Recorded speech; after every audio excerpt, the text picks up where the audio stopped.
Good evening, everyone. And if you'd like to grab a coffee or tea or whatever, and then come in and have a seat, that would be really good. I'll explain what's going to happen.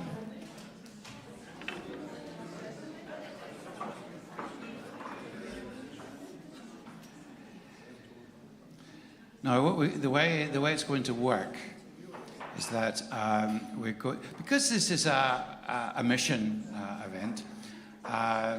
Our mission deacon Sam is going to steer us through the evening, but it's called on me to make the various health and safety arrangements and just explain what's going on. Basically,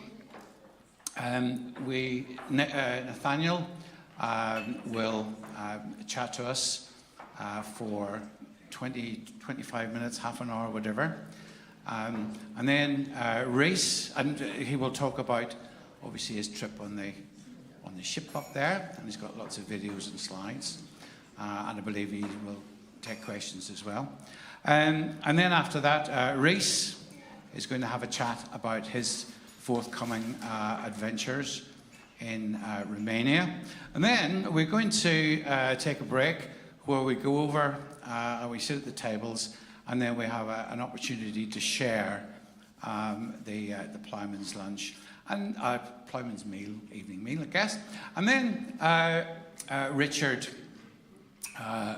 Adventurous Cherry has spent weeks and weeks preparing a fiendish quiz, and Richard's going to do the quiz to finish off, sort of a light-hearted family quiz. Now, we aren't expecting a fire alarm, but just to let you know that if it does go off, the meeting point is out the front of the building. Toilets are, well, I guess everybody knows where they are. So without further ado, I'm going to hand over to Sam. Oh, there we are. I'm going to hand over to Sam, and she will steer us through the evening. Okay, Sam.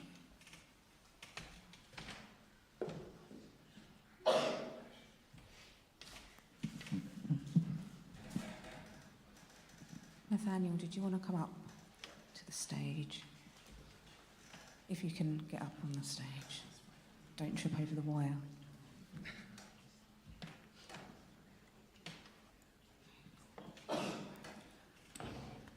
Right, does everyone know who Nathaniel is?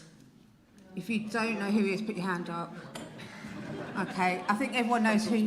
Yeah, I think we all know who you are, which is really important. So Nathaniel's going to talk us through his mission that he's been on. I'm going to ask him 4 questions. We're going to try and keep it to a tight deadline of, although we've started late, 25 minutes. So yeah, I'm going to ask you a question. The first question is, what inspired you to go on mission, Nathaniel?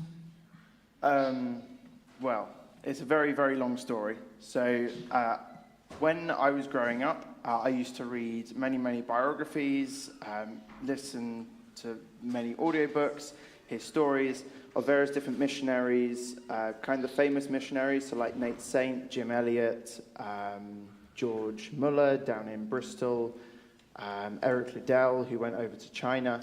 And I always kind of used to think that was always kind of cool in a way. I always found it very fascinating, very interesting, and also listening to stories from my parents and my grandma about missionaries from my mum's church growing up. So that kind of, I kind of didn't realize it at the time, but it kind of set a subconscious thing kind of going off in my mind that maybe ministry or mission is something that I would like to go into at some point in the future. I'm going to get my notes up for the last bit because I've got Bible verses that I do not want to misquote.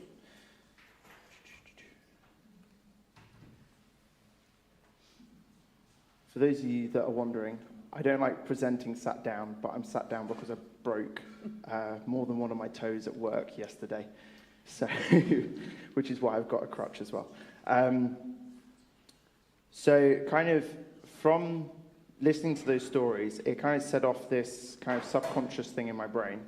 And then after I became a Christian and I went to sixth form, I kind of went into sixth form thinking, oh, I know exactly what I want to do. I'm going to do maths, physics, chemistry, A-levels. I'm going to go on to university. I'm going to get an engineering degree. I'm going to get a job. And it will be fine. Everything will just be nice and easy, going fine. And then halfway through my first year, suddenly I felt like God was beginning to, looking back on it, I think God was trying to hint at me that maybe university straight away was not the right way to go. That was through conversations I had with people, because I brought up with various different people that I wanted to take a gap year. And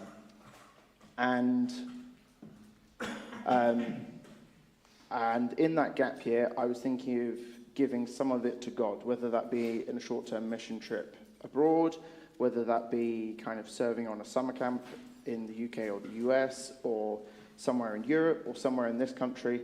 I wasn't entirely sure, but I knew that I wanted to give some of that gap year back to God, not realizing that he was going to turn 3/4 of it into mission. And then kind of going into second year, I definitely decided that I was going to defer any offers I got from university and take a gap year.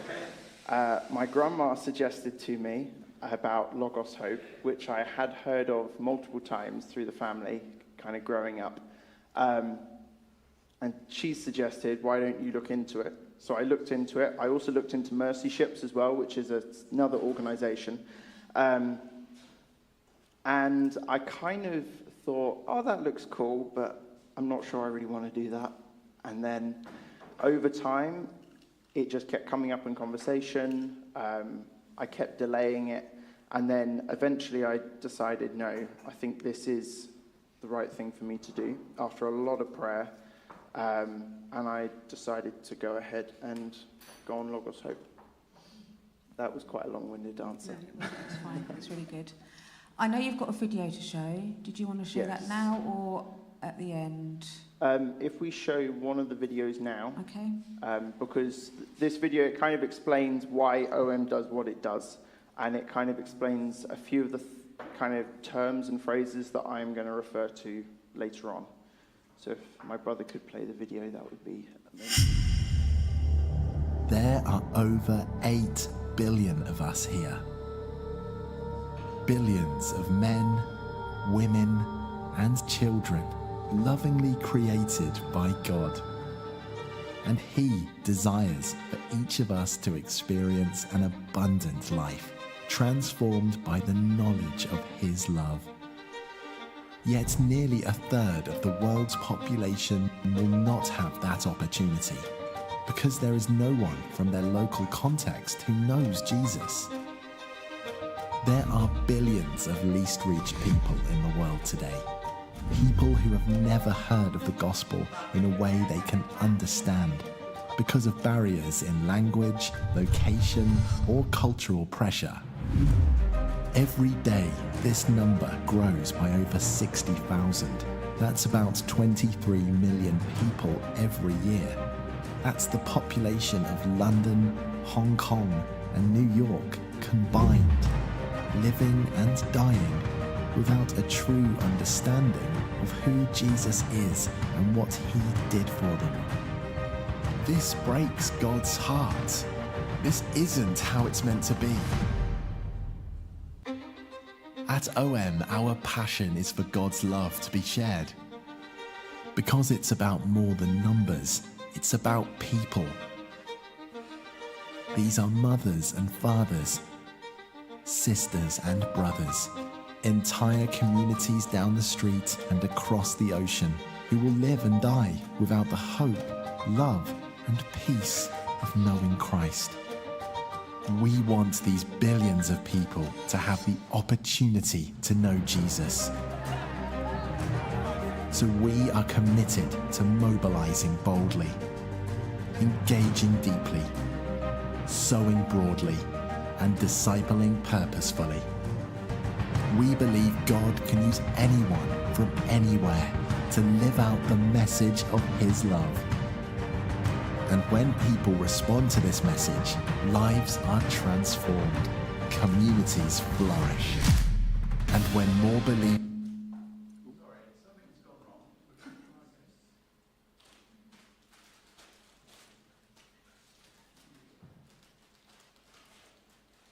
begin living out Christ's example, the trajectory of the least reached can change. We believe it because we have seen it. As God's people, we are part of his plan to share the love and hope of Jesus with the least reached. So that one more person will hear, so that one more will come to know him, so that one more will be impacted for eternity.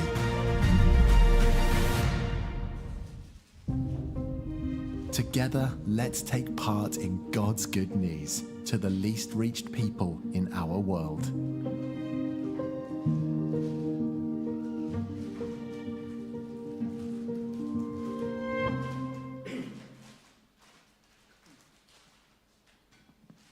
Thank you. So the second question, can you tell us about a time where you witnessed God moving powerfully? I've got more, but I'll only share two for the sake of time. So when I first joined the ship, I joined the ship in Trinidad. For those of you who don't know, that's just off the coast of Venezuela, down in the southeast of the Caribbean by South America. And in that port, we had, I think it was just over 100,000 visitors to the ship. That was excluding events and services we had on board, and also events we held offshore. That was just to our public deck. But over all of our events and people coming on board, a lot of prayer was put into that port specifically, because some of you may remember at the time in January this year, what year are we in? 2025. This year. January this year, the Trinidadian government announced a national emergency because the gang crime in Trinidad was basically scaling out of control, and the murder rate in Trinidad was too high. And they closed the borders to regular tourists and said, do not come to Trinidad, because it literally was not safe, because you could quite easily be caught in the crossfire in certain areas of the capital, which is the Port of Spain. So there was a lot of prayer throughout that whole port. And while we were there, by the end of the week, the number of people who we were aware of having given their lives to Christ as an immediate kind of knock-on effect of the ship being there was somewhere between 150 to 200 people in the space of 3 weeks, which was amazing. And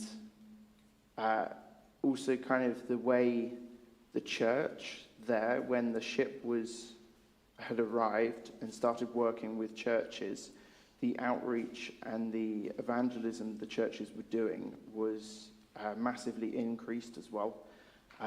So that's kind of how, two of the ways I saw God move powerfully, personally, firsthand. And then another way, which is slightly more personal for people on board the ship. So one of my closest friends on board, called Kani, that's her shortened name. She's from South Africa, from Durban. And when the ship was in Sierra Leone, she had an accident.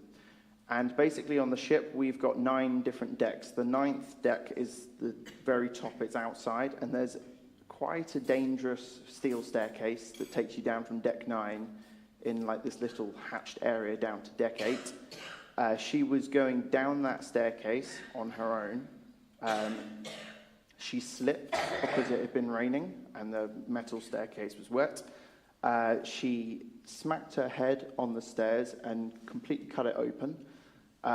When she woke up at the bottom of the stairs, there was blood and stuff. But basically, for about a week, she couldn't speak properly, she couldn't walk properly. And for a week, the ship was praying, fasting for her, praying that either she would be healed or that a safe way to get her home from Sierra Leone to South Africa would be made available, because not only did they have the medical care problem, they also had the problem of they couldn't actually get her a flight to South Africa to get her home.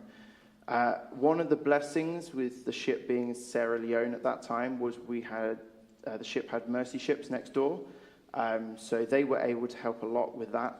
Those of you who don't know, mercy ships has 2 ships that go around the world, similar to OM.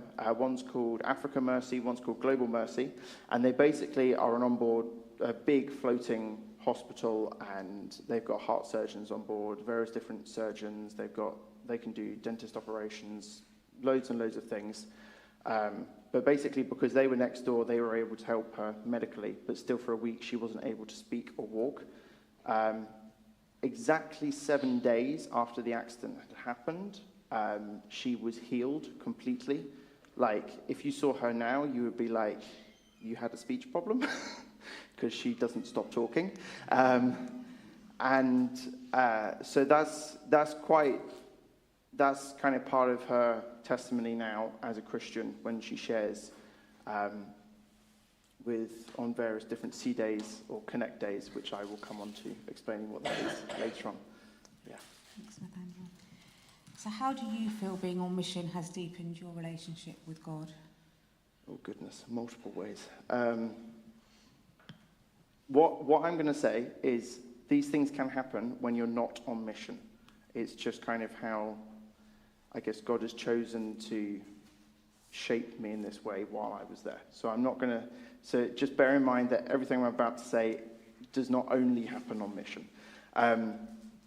So kind of before I went to the ship, I would kind of have my own kind of daily routine, as it were, with God. I'd have my own daily devotion or prayer time. That quite frequently didn't happen, I will admit. And kind of being on the ship helped with kind of shaping my routine better in a way that I've tried to keep it going since I come back as well, where I spend more time with God, more time in prayer, more time reading his word, more time spending time with him. And then the other thing is probably my reliance on God. Until I went to the ship, I did not kind of fully realize, I probably don't fully realize now, but I realize more than I did, how reliant we are as Christians on God. Like, sometimes we can think, oh, we can do this ourselves, or I once heard John Piper, I heard in one of his sermons, he was talking about sometimes it's down to what you think is like your first reaction when something goes wrong. Is your first reaction when I get a broken toe, phone 111 and go to the hospital, or is it to pray? Is your first reaction when someone dies to go talk to a friend, or is it to pray and spend time with God and then go talk to the friend? I'm not saying those other things aren't good. They are good in their own way, but are you going to God first?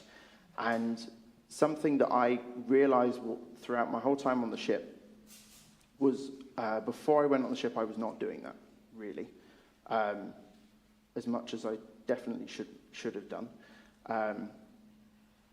So that's another way. Sorry, I got a third one. And another one would be definitely I've realized the need and power of prayer much more than I did before I went on mission. Because partly because of the environment and the people you're around 24/7, you have to basically naturally on the ship, before anyone works, before anyone eats, before anything is done, you all go and pray before you do anything. And coming back, I've realized how much I didn't do that at all. And I've realized also how much there is a need for that as well, through various things that nearly went wrong.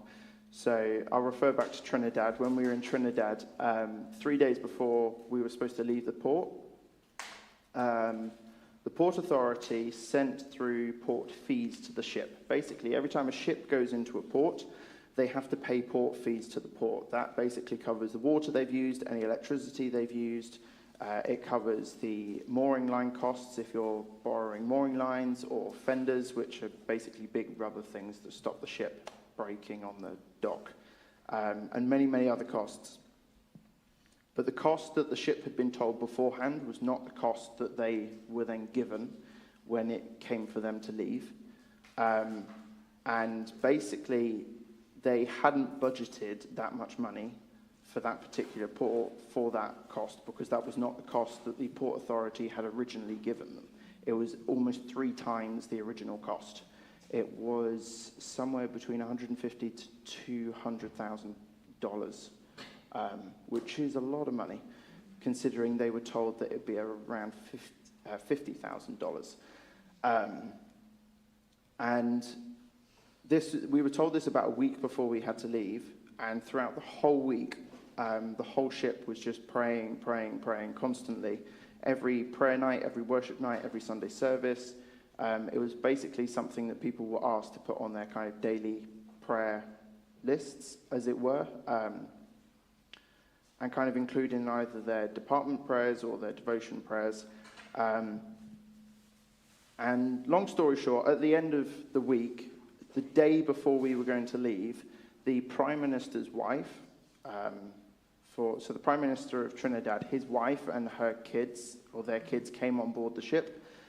She liked the ship a lot, and she turned around to the director on the ship and she said, I really want to help you guys out. What can I do to help you? And the director shared the problem we had with her. She then went back and then through all her connections got the cost completely cancelled, which was amazing. So that kind of showed me how reliant I need to be and how powerful and important prayer is. Sorry, that was a very long answer. It's really encouraging. So the last question is, how would you encourage and empower others to step out into the mission field that they've chosen? Yes. One slight clarification I'm going to make. Mission field, I think sometimes we can misunderstand to think that's just abroad, or that's not my next door neighbours or my work colleagues. I think also we also need to bear in mind that mission is also here. It's not just something that we can detach ourselves from, that's like over in another country in Europe or Africa or wherever in the world. I'm not saying that isn't mission, but also our daily lives, also I think we should see more as mission in a way than we necessarily do. Certainly I do. And in terms of encouraging, if you are hesitant to go on mission for whatever reason, pray about it. Pray, read your Bible, ask church elders' advice, pastors' advice, whether you're from this church or a different church, for those of you online. And really, really pray about it. Because I had to pray a lot before I went on the Logos Hope. It wasn't just like, as I mentioned earlier, it wasn't just a thing I decided overnight. It was about 6-7 months of going, maybe not. Is God calling for me to do this? Is he not? And then praying about it for a long time. So definitely pray about it. Read your Bible. And if you're kind of fearful or you're worried about it, definitely pray, but also you're not alone when you're doing it. You're not alone. We have the Holy Spirit. The Holy Spirit is with us when we do it. So we're not on our own. God is always with us when we are sharing the gospel with people, when we're talking to people, having those conversations. So even though it is scary, certainly the first time on the ship when I was asked to go out and do street evangelism and a prayer walk, I was slightly petrified inside because that is not naturally my thing. I much prefer standing in front of people or sitting in front of people where I know they're actually listening, or having kind of one-to-one or two-on-one conversations with friends or various people I meet, rather than doing street evangelism or praying for people. That is definitely not naturally my thing. But kind of pushing myself out of my comfort zone, praying about it beforehand, remembering that the Holy Spirit and God is always with me, made me less fearful of it. And also, once I'd actually done it, you then realize that it's actually not that scary in a way. I'm not saying that if you're naturally good at something and you're unnaturally good at something else, it doesn't necessarily mean you should push yourself to do the more unnatural thing. But try not to forget that God is always with you, basically, is what I'm trying to say. And also, go with someone else. Don't go on your own. If you're slightly worried about it or fearful about it, don't go on your own. Go with someone else who you trust, or a friend or family member, someone who can help you and encourage you while you're sharing with people or while you're having those conversations. And also someone to back you up, I found at times as well. Thank you so much, Nathaniel. You're 19, aren't you? Yes, yeah. And it's inspiring. I hope it inspires others to get involved in mission. It's an amazing testimony that you've got of how God is working in your life. And I know you love to talk about it. So do talk to Nathaniel about it. Can we ask about the moustache, or is that off limits? Do Mum and Dad like it? Shave it off. Yeah, okay. Maybe that's a discussion for over. He wants me to Plowman's. either grow a full beard or get rid of it. You can go and speak to my husband about that. It's not a good idea. Yeah. So thank you so much. It's really inspiring. Thank you for sharing. I know you had your WhatsApp group that had all your updates, and I know there's so many people here that were praying for you. So it's great to hear and see you come back and retell your story. Video. Did you want to show another video? But I've also just thought of another point from the last question. Having people who pray for you is not only an encouragement for you, but it is 100% necessary, because that you need people praying for you, no matter what you're doing, where you're going, and pray for each other. It is so important, as a community, but also in strengthening one another in our daily lives or doing outreach. Sorry, I forgot to mention that. That's fine. I love your passion, which is why you're so good at it. Did you want to show another video? Yes. So there's another video which I made up that it gives some port highlights, kind of what the ship makes every time we go into port, to kind of do a summary of what happened in the port, just to show kind of some of the statistics and also some of what the ship does overall while I was there. And then there's also, after that, a load of photos and videos showing exactly what I was doing. Okay. I hope it works.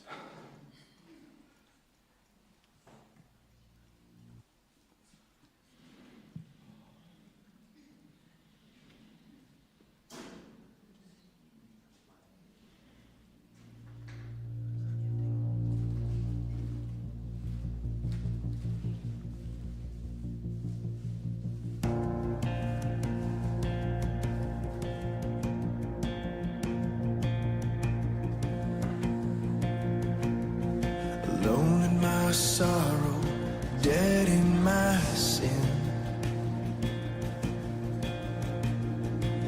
lost without hope, with no place to begin. Your love made a way to let mercy come in. That's when death was arrested and my life began. Ash was redeemed, only beauty remains.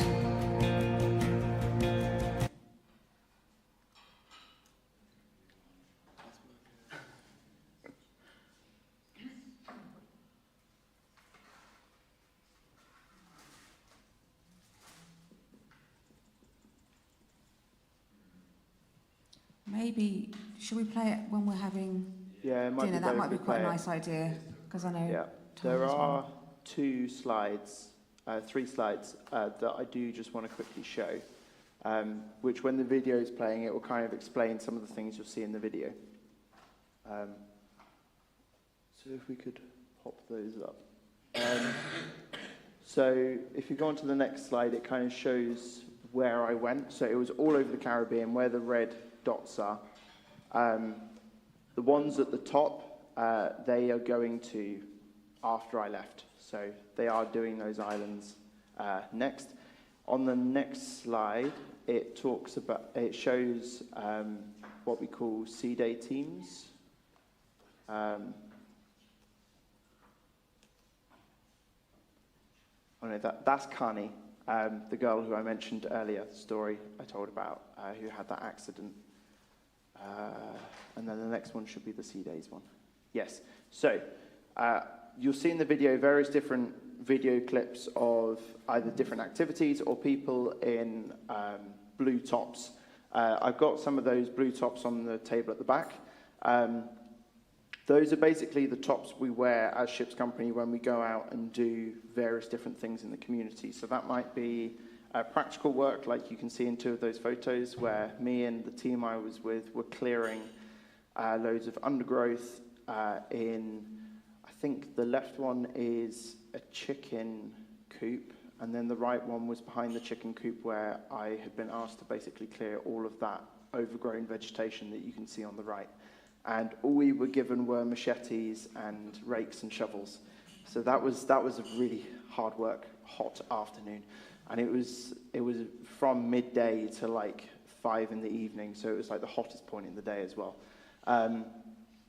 You also might see clips of church teams, so that could either be events we were hosting on board, or it could also be where people would dressed up, because it's what they do in the Caribbean, so we kind of had to reflect what the local church did. Where we would go out to local churches might ask us to basically run the service to give their team a break, because a lot of these churches, they're quite small, so it's basically a team of about 5 to 10 people running absolutely everything in the church every single week, and they've been doing that for like 2, 3, 4 years. Sometimes we would come and just basically run the church service for them. They'd introduce us, and then we'd do the worship, the prayer time, the sermon, sometimes communion, sometimes not. But that would obviously be done with the church elders and pastors. And that would be done to give them a break. And there was also a lot of children and youth work as well. So supporting local youth groups, local schools, local hospitals, orphanages, juvenile centres. I've got a story about one of those if you want to ask me about it afterwards. Yeah. And then if you roll on to the next slide, and then the photos on here kind of shows what I kind of got up to on a daily work kind of basis in the week. So the bottom right one is, so every week we have to do drills on the ship. So those will be fire drills, first aid drills, lifeboat drills. That's a maritime requirement by Malta and by international maritime law. So we have to do those every week. And then the other photos, and plus the ones on the next slide, show the kind of work I was doing. So I was on the electrical team as kind of a junior trainee electrician, working alongside as a helper for the qualified electricians. So if you want kind of more in-depth explanation of exactly what I did and some of the systems I worked on, feel free to come talk to me afterwards, but we don't really have time now for me to explain all of that, because we could be here for hours if I did that. Yeah. Thank you so much, Nathaniel. It's really inspiring to hear your story, and yeah, we're just so grateful for God for you. Thank you. Where is Reese? There he is. Reese is now going to come up and talk about Romania. So you can hop down and Reese can hop up. Climb off the stage. You need to climb off the stage, yeah.